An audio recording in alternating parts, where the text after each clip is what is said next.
Bismillahirrahmanirrahim. Assalamualaikum warahmatullahi wabarakatuh. Saya Fitri Nur Aini bersama teman saya Ain Fitriani.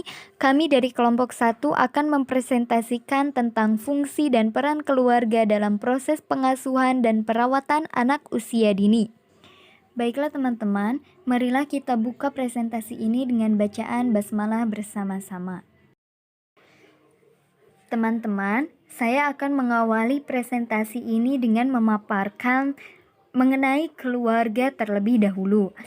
Yang pertama ada definisi keluarga. Saya mengambil 3 pendapat definisi keluarga menurut para ahli. Yang pertama ada menurut Deval, yang mengatakan bahwa keluarga adalah sekumpulan orang yang dihubungkan dalam ikatan perkawinan, adopsi, atau kelahiran yang memiliki tujuan menciptakan dan mempertahankan budaya yang umum, meningkatkan perkembangan fisik, mental, emosional, dan sosial dari setiap anggota keluarga. Yang kedua, ada menurut Helvey pada tahun 1981 yang menyatakan bahwa keluarga itu adalah sekelompok manusia yang tinggal dalam satu rumah tangga dalam kedekatan yang konsisten dan berhubungan sangat erat. Yang ketiga, ada menurut WHO pada tahun 1969 yang mengatakan bahwa keluarga adalah anggota rumah tangga yang saling berhubungan melalui pertalian darah, adopsi, atau perkawinan. Jadi, dapat disimpulkan bahwa keluarga itu adalah sekelompok manusia yang tinggal dalam satu rumah tangga yang memiliki tujuan untuk menciptakan dan mempertahankan budaya yang umum, meningkatkan perkembangan fisik, mental, emosional, dan sosial, serta memiliki hubungan yang sangat erat karena ada pertalian atau hubungan darah, perkawinan, atau adopsi. Selanjutnya, yang kedua ada karakteristik keluarga. Nah, keluarga ini biasanya terdiri dari 2 orang anggota atau lebih individu yang diikat oleh hubungan darah, perkawinan, ataupun adopsi. Yang kedua, ada anggota keluarga biasanya hidup bersama atau jika terpisah juga akan tetap saling berinteraksi, saling memperhatikan satu sama lain. Yang ketiga, ada anggota keluarga ini akan saling berinteraksi dan masing-masing memiliki peran sosial.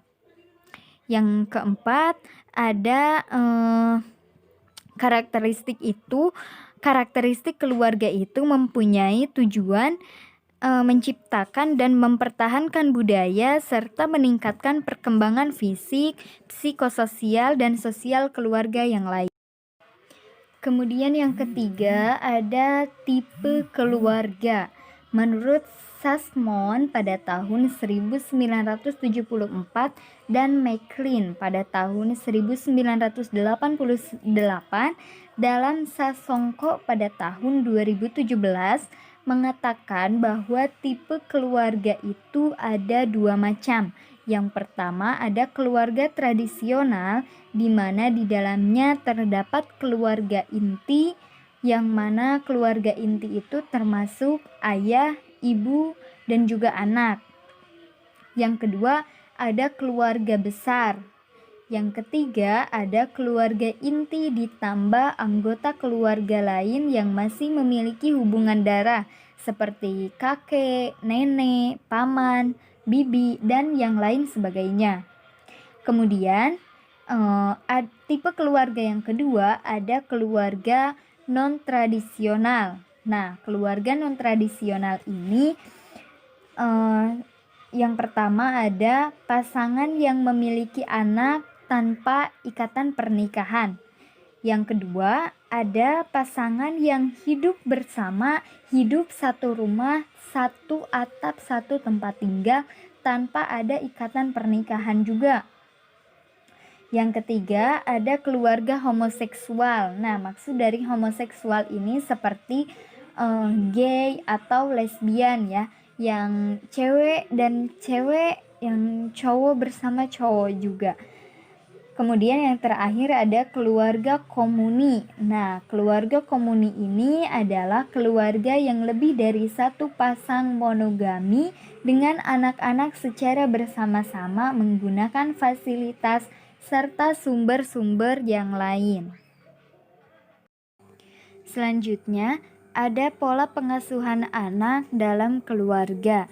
Nah, di sini orang tua merupakan seseorang yang mendampingi dan membimbing anak dalam beberapa tahap pertumbuhan.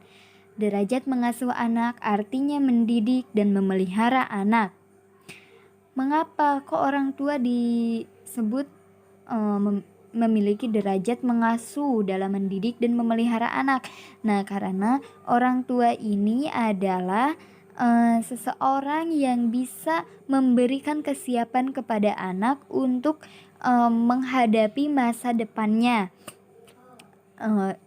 Selain itu, anak juga dapat diterima oleh masyarakat dan lingkungan sekitarnya dengan kebaikan, dengan pertumbuhan dan perkembangan anak yang baik, sehingga masyarakat akan mudah menerima anak dengan baik pula.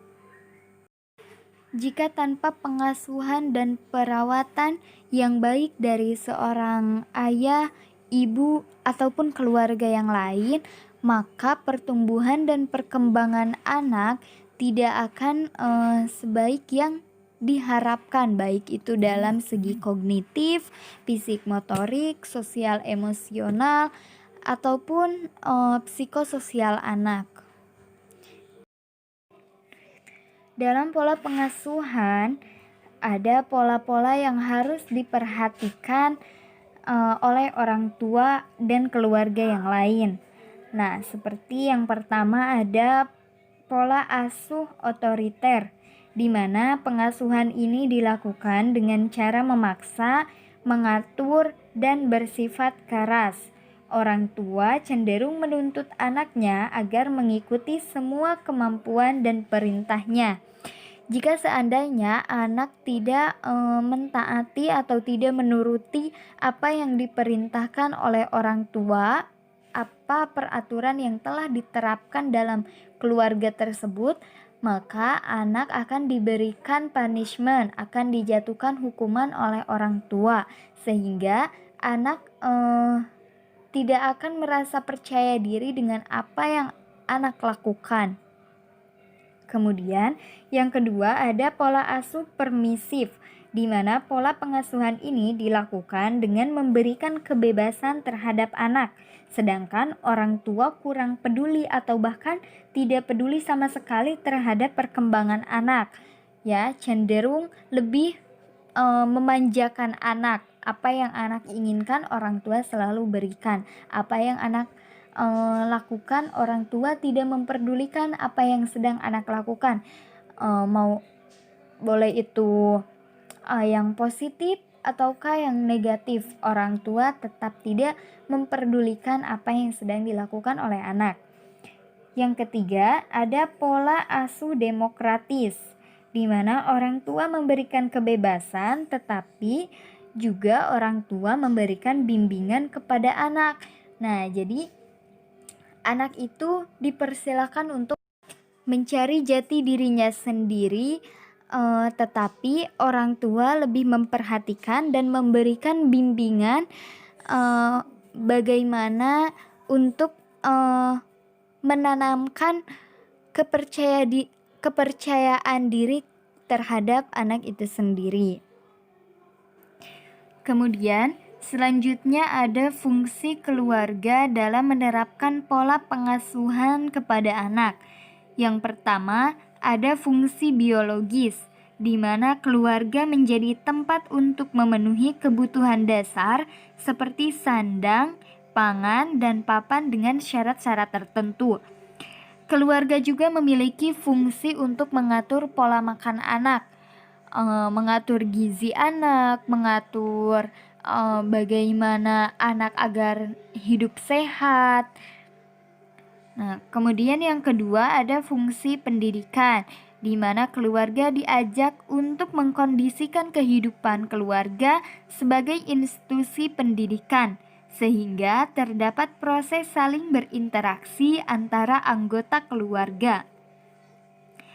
Kemudian yang ketiga ada fungsi religius. Para orang tua dituntut untuk mengenalkan akidah, membimbing dan memberikan teladan, dan melibatkan seluruh anggota keluarga untuk mengenal akidah-akidah agama dan perilaku agama, supaya anak atau keluarga yang lain bisa teratur dalam kehidupan sehari-harinya.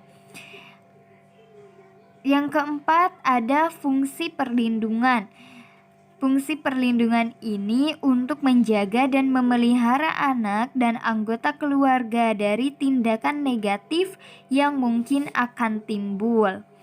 Kemudian yang kelima ada fungsi sosialisasi, di mana para orang tua dituntut untuk mempersiapkan anak menjadi anggota masyarakat yang baik, supaya